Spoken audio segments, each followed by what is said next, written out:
The GPS died exactly when I needed it most. I'd been driving for 6 hours straight, trying to make it to my sister's wedding rehearsal dinner in rural Oregon. The main highway was closed due to a massive pileup, forcing me onto these twisted mountain roads that seemed to lead nowhere. My phone had lost signal an hour ago, and now the car's navigation system flickered once and went black. "Perfect," I muttered, pulling over beside what looked like an old logging road. The headlights carved a weak cone of light into the absolute darkness of the Douglas fir forest surrounding me. I checked my phone again, no bars, battery at 12%. That's when I noticed the footprints in the mud beside my car. They were fresh, still filling with water from the light drizzle that had started falling. Bare feet, unusually large, with what looked like abnormally long toes. The prints led from the tree line directly to where I'd stopped, then circled my car twice before disappearing back into the forest. My skin crawled. I'd been parked here for maybe 3 minutes. I threw the car in drive and pressed the accelerator, but the engine sputtered and died. The headlights flickered once and went out, plunging me into complete darkness. I tried the ignition again, nothing. Not even the dashboard lights would come on. In the sudden silence, I heard it, branches snapping in the forest, moving in a deliberate pattern around my car. Whatever was out there was circling me, staying just beyond where my vision could penetrate the darkness. I fumbled for my phone's flashlight, hands shaking. The weak LED beam revealed nothing but tree trunks and undergrowth, but the sounds continued, footsteps in the wet leaves, moving closer. Then I saw the eyes. Two pale, yellowish points of light about 8 feet off the ground, reflecting my phone's beam. They didn't blink. They didn't move. They just watched. "Hello?" I called out, my voice cracking. "I'm just lost, I need help." The eyes tilted sideways, as if whatever owned them had cocked its head like a curious animal. Then they began to descend, as if the thing was crouching down. I locked the car doors and tried the ignition again. The engine turned over but wouldn't catch. Outside, I could hear breathing now, deep, raspy inhalations that seemed to fog the windows despite the mild temperature. Something scraped against the driver's side door.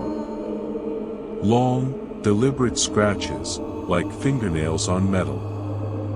I pressed myself against the passenger seat, phone light pointed at the door, watching the handle slowly turn.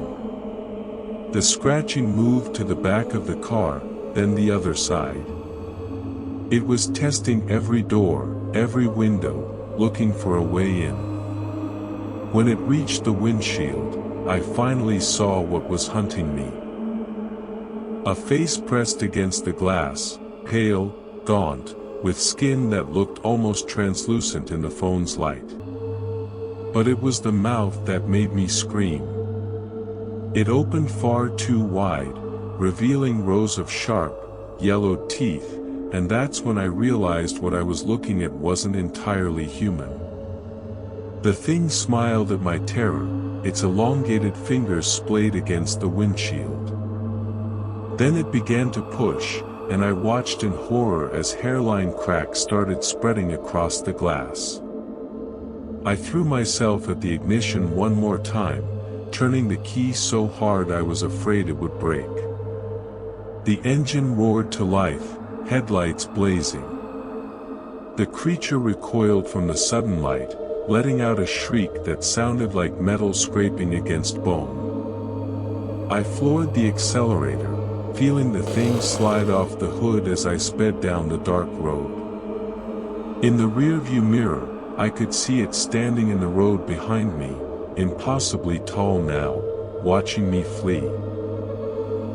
I drove for 2 hours without stopping, taking every turn that seemed to lead away from that forest. When I finally reached a gas station, I called the police and told them what I'd seen. The officer who took my report was polite but skeptical until I mentioned the location. "You were up on Deer Creek Road?" he asked, his tone suddenly serious. "Sir, we've had 17 missing persons reports from that area in the past 3 years. Hikers, mostly, but a few drivers too. Their cars are always found empty, keys still in the ignition." He paused, then added quietly, "The local tribes have stories about that place. They call it the hungry ground. Say something lives up there that used to be human, but isn't anymore." I never found out what happened to my car's electrical system that night. The mechanic said everything looked normal when I had it checked the next day. But sometimes, when I'm driving alone at night, I check my rearview mirror a little too often, remembering those pale eyes and that impossible smile. And I never, ever drive through forests anymore after dark. I should have trusted my instincts when the power went out. It was just past midnight on a Tuesday in October when every light in my house suddenly died. No storm, no blown fuse, just complete darkness in the span of a heartbeat. I was alone, as usual, since Sarah had moved out 3 months ago. The silence that followed was absolute, the kind that makes your ears ring. I grabbed my phone and used its flashlight to navigate to the electrical panel in the basement. Everything looked normal, no tripped breakers, no burning smell. When I flipped the main breaker off and back on, the lights returned as if nothing had happened. That's when I noticed my back door was open. I distinctly remembered locking it before going to bed. I always checked it twice, a habit Sarah used to tease me about. But there it was, standing wide open to the cold October night, the screen door moving slightly in the breeze. I closed and locked it, chalking it up to my own forgetfulness. Maybe the stress of the divorce was getting to me more than I wanted to admit. I was halfway up the stairs when I heard the first tap. Tap. Tap. Tap. It was coming from the kitchen window, 3 deliberate knocks on the glass. I crept back downstairs and peered through the blinds, but saw nothing except my own reflection staring back. I waited, holding my breath, and then it came again. 3 taps, same rhythm, same window. This time I yanked the blinds aside and pressed my face to the glass. The motion sensor light should have triggered, but the backyard remained dark. I could make out the outline of my fence, the old oak tree, but nothing else. The tapping moved to the living room window. My blood turned to ice. Whatever was outside had circled around to the front of the house in the few seconds it took me to get to the kitchen. That should have been impossible. The front and backyards weren't connected except by the narrow walkway along the side of the house. I grabbed a baseball bat from the hall closet and crept toward the living room. The tapping came again, but now it sounded different, more urgent, more insistent. And underneath it, I could swear I heard breathing. "Who's there?" I shouted through the window. "I'm calling the police." The tapping stopped. In the silence that followed, I heard something that made my skin crawl, the sound of my own voice, muffled and distorted, coming from outside. "Who's there?" "I'm calling the police." It was my voice, but wrong somehow, the inflection slightly off, like a recording played at the wrong speed. Whatever was outside was mimicking me. I backed away from the window, bat raised, and that's when I saw the handprints on the glass. They were pressed against the outside of the window, fingers splayed wide.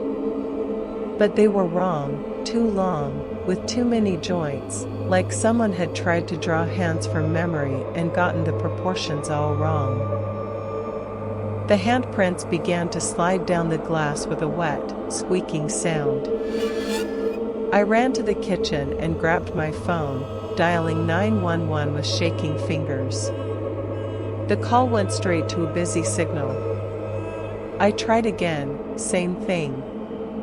My phone showed full bars, but every number I dialed gave me the same busy tone. That's when I heard my front door handle turning. I hadn't heard footsteps on the porch, hadn't heard anyone approach, but something was definitely trying to get in.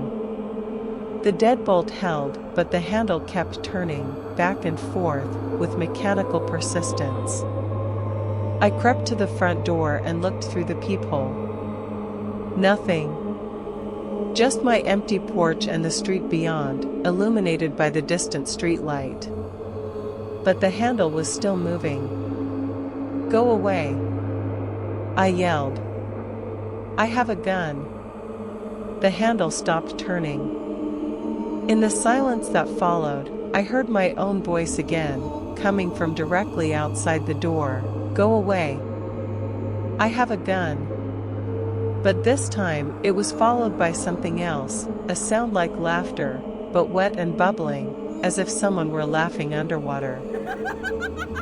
I backed away from the door, bat clutched in both hands, and that's when I noticed the smell. It was seeping in somehow, despite all the windows and doors being closed.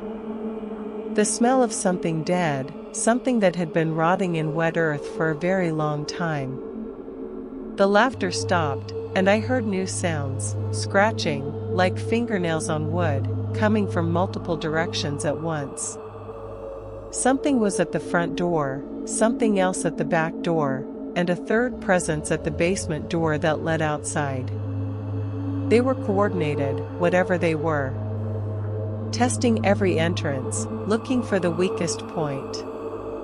The scratching intensified, and I realized with growing horror that it wasn't just fingernails I was hearing. It was something harder, more persistent. Something that might actually get through the wood if given enough time. I ran upstairs to my bedroom and barricaded the door with my dresser. From the window, I could see my backyard, and that's when I finally saw them. 3 figures stood motionless on my lawn, pale and thin, wearing what looked like old-fashioned clothes. They were looking up at my window with faces that were almost human, but stretched and wrong, like photographs that had been distorted. Even from 2 stories up, I could see they were smiling. One of them raised its hand and waved at me with that same too long, too jointed movement I'd seen on the window downstairs. I closed the curtains and called 911 again. This time it went through. 911, what's your emergency? There are people trying to break into my house, I whispered. 3 of them, they've been here for hours, they won't leave. Sir, can you describe these individuals? I opened my mouth to answer, but no words came. How could I describe what I'd seen? How could I explain the wrongness of their movements, the impossible way they'd circled my house, the way they'd mimicked my voice? Sir? Are you there? They're not normal, I finally managed. Something's wrong with them. Officers are en route. Stay on the line with me. The scratching at the door suddenly stopped. The silence was somehow worse than the noise had been. I crept to the window and peered through the curtains. The yard was empty. When the police arrived 20 minutes later, they found scratches on all 3 doors, deep gouges in the wood that looked like they'd been made with metal claws. The officer who took my statement was thorough and professional, but I could see the skepticism in his eyes. It wasn't until he was leaving that he mentioned it. "You know, we've had a few similar reports in this neighborhood over the past year," he said quietly. "Always the same description, 3 figures in old clothes, mimicking voices, trying to get into houses when people are alone." He paused at his car door and looked back at me. "The strange thing is, every person who's reported it has described them exactly the same way, down to the clothes they were wearing."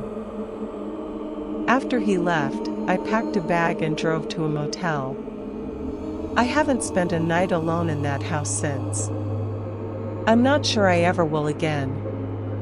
Because sometimes, late at night, I still hear my own voice calling to me from outside whatever window I happen to be near. And it's always asking to be let in. I should never have taken that job at Golden Years Assisted Living. The pay was too good for such an easy position, night shift security at a quiet retirement home in suburban Connecticut. All I had to do was walk the halls once an hour, check that the doors were locked, and make sure none of the residents wandered off. The day shift supervisor, Mrs. Chen, assured me it was the easiest job I'd ever have. "Most of them are asleep by 9, she said during my interview.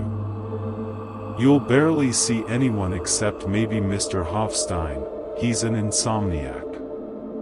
Lovely man, been here longer than anyone."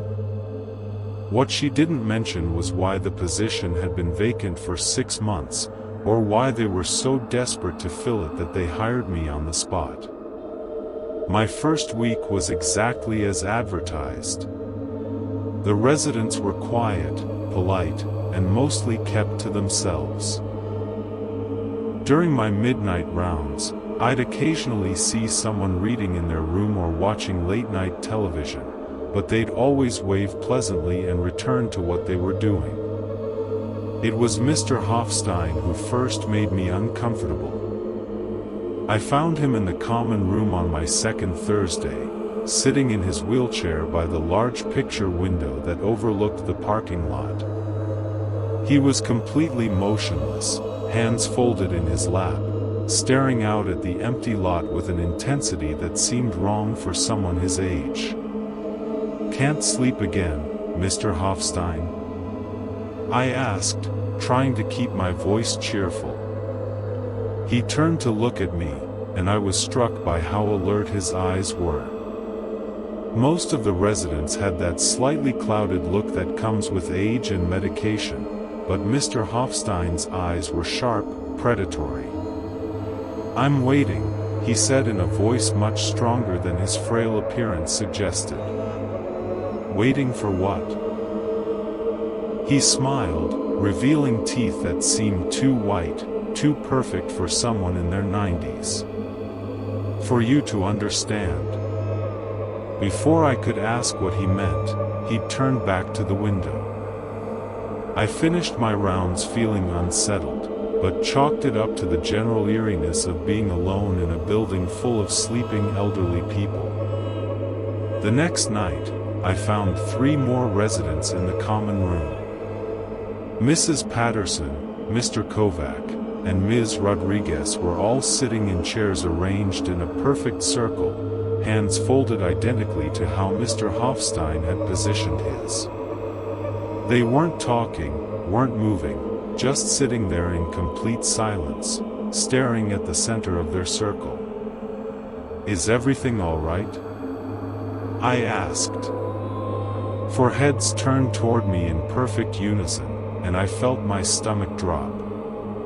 They all had the same expression, that same sharp alertness, that same predatory smile. "We're waiting," Mrs. Patterson said. "For you to understand," added Mr. Kovac. "It's almost time," finished Ms. Rodriguez. I backed out of the room quickly, my heart hammering. When I returned an hour later for my next round, they were gone. The common room was empty, chairs arranged normally, as if nothing had happened. I started paying closer attention after that. During the day, the residents seemed normal, friendly, confused at times, exactly what you'd expect from people in their 80s and 90s. But at night, something changed. More and more of them began appearing in the common room, always sitting in that same circle, always with that same focused intensity.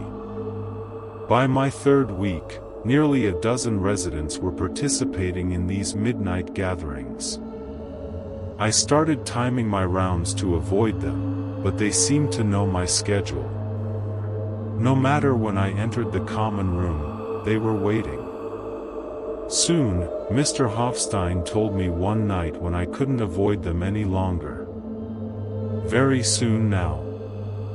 Soon what? I demanded, my patience finally snapping. What are you all waiting for? The 12 residents turned to look at me, and I saw something in their faces that made my blood freeze. They weren't just alert, they were hungry. Desperately, ravenously hungry. For you to join us, Mrs. Patterson said. It's lonely being old, added Ms. Rodriguez. So very lonely. But together, said Mr. Kovac, we can be young again. I wanted to run, but my feet wouldn't move. The residents were standing now, moving toward me with a coordination that seemed impossible for people their age. Mr. Hofstein had left his wheelchair and was walking perfectly, his supposed arthritis completely gone. What are you? I whispered. We're what we've always been, Mr. Hofstein said, reaching out with fingers that seemed longer than they should be. We're just very, very old. That's when I noticed their shadows. In the dim light of the common room, the shadows cast by the 12 residents didn't match their bodies. The shadows were wrong, twisted, elongated, with too many limbs and shapes that hurt to look at directly. I broke free of whatever hold they had on me and ran. Behind me, I heard laughter that sounded like grinding bones and the whisper of feet moving impossibly fast across carpet. I made it to the security office and locked the door, hands shaking as I reached for the phone. But when I lifted the receiver, I heard breathing on the other end. There's nowhere to go, came Mr. Hofstein's voice through the phone line. This is where you work. This is where you belong now. I grabbed my keys and ran for the exit, but the hallways seemed longer than they should be, stretching endlessly in directions that hadn't existed during the day. Every door I passed was open, revealing empty rooms that had been occupied hours earlier. When I finally reached the main entrance, I found it locked. My key wouldn't turn, the electronic card reader was dead, and the windows wouldn't break no matter how hard I hit them.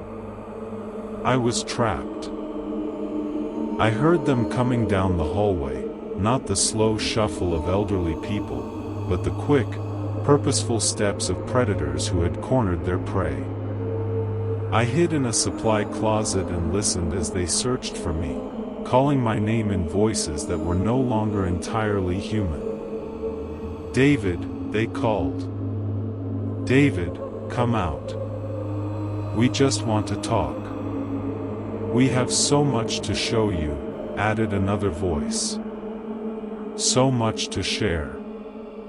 I stayed hidden until dawn, when the sounds finally stopped. When I emerged, the building was normal again, residents in their rooms, staff arriving for the day's shift, everything exactly as it should be. I quit that morning and never went back. But sometimes, late at night, I still get phone calls from Golden Years Assisted Living. The caller ID always shows the main number, but when I answer, all I hear is breathing. And occasionally, very faintly, I can make out voices in the background. They're still waiting, they whisper. Still waiting for me to understand. And the terrible thing is, after all these months, I think I finally do understand. Those weren't elderly people at all. They were something much older, something that had learned to wear the faces of the forgotten and discarded. Something that fed on loneliness and desperation. Something that's still hungry. Last week, I received a letter from Golden Years. They're offering me my old job back, at twice the salary. The letter was signed by Mr. Hofstein, who the day shift supervisor assured me had passed away peacefully in his sleep just days after I left. I haven't decided whether to take the job. But I think about it every night, especially when the phone rings and I hear that familiar breathing on the other end. Sometimes I think it might be easier to just go back and let them have what they want. After all, they've been waiting such a very long time.